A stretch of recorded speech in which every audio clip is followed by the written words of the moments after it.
l-erba' tal-ewwel ġimgħa tal-Avvent. Qari mill-Evanġelju ta' San Mattew, kapitlu 15, versi minn 29 sa 37. F'dak iż-żmien Ġesu mar ħdejn il-baħar tal-Galilija, tela fuq l-għolja u qgħad bil-qiegħda hemm.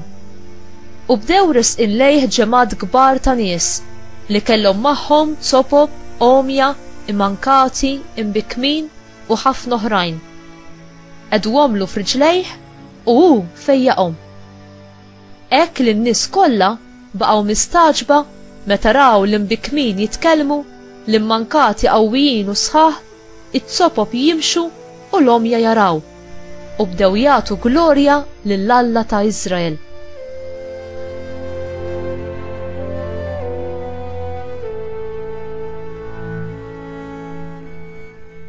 Ġesu sejjaħ lid-dixxipli tiegħu u qalilhom: nitħassarhom lil dawn in-nies għax ġajilhom 3 ijiem miegħi u m'għandhom xejn x'jieklu. Ma rridx inħallihom imorru sajmin li ma jmurx iħosshom ħażin fit-triq. Qalulu d-dixxipli: f'deżert bħal dan minn fejn se nġibu ħobż biżżejjed biex inxebbaw kotra hekk kbira? Xi kemm għandkom ħobż? Staqsihom Ġesu. Qalulu 7 u xi ftit ħud żgħir.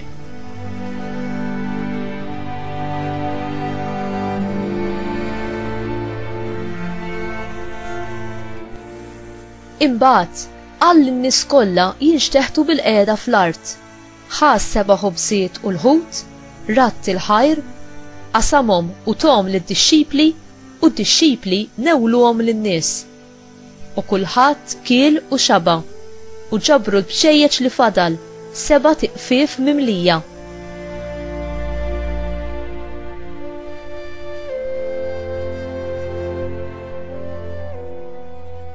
Il-kelma tal-mulej, tifħil lilek Kristu.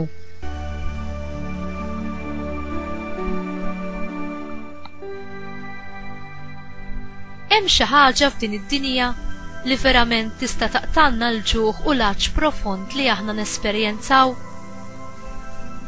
Folla kbira ta' nies inġabru biex jisimgħu lil Ġesu, bla dubju għax kellhom il-ġuħ għall-kelma tal-ħajja. Meta sar fil-għaxija, id-dixxipli ta' Ġesu rridu jibatuhom lura lejn djarhom għax huma ma kellhomx ir-riżorsi biex jitimgħuhom.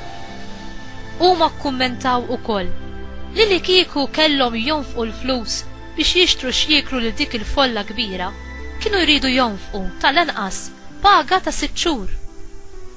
Ġesu, il-ħobż tal-ħajja, ħa il-ftit li kellhom, 5 ħobżiet u 2 ħutiet.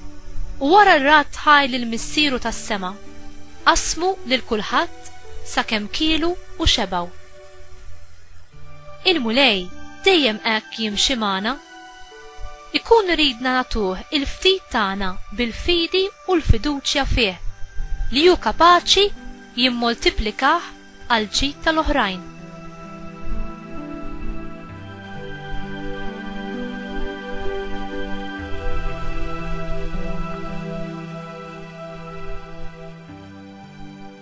Il-miraklu ta' Ġesu li jitma' il-5,000 raġel huwa l-uniku wieħed irrakkuntat fl-4 Vanġeli. X'inhu s-sinifikat ta' dan il-miraklu?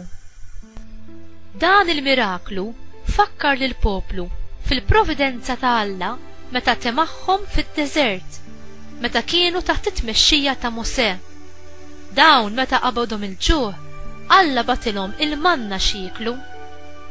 Dan l-ikel kien bitħejjija għal veru ħobż li jinżel mis-sema kuljum fuq l-artali tagħna li hu Ġesu innifsu.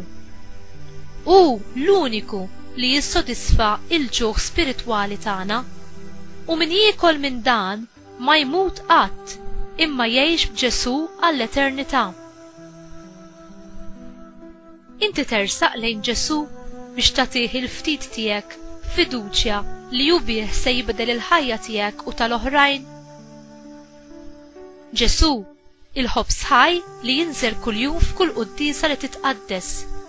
Jiġi biex ikun il-ħobs li jgħajjex lilna l-koll. Qiegħed tersaq b'qalb safja biex tirċevih?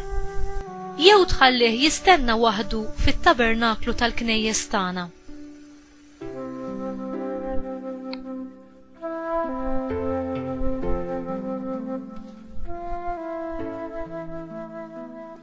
Mulej, inti tissodisfa x-xewqat l-aktar profondi tal-qlub tagħna billi titmana bik innifsek fl-Ewkaristija mqazza.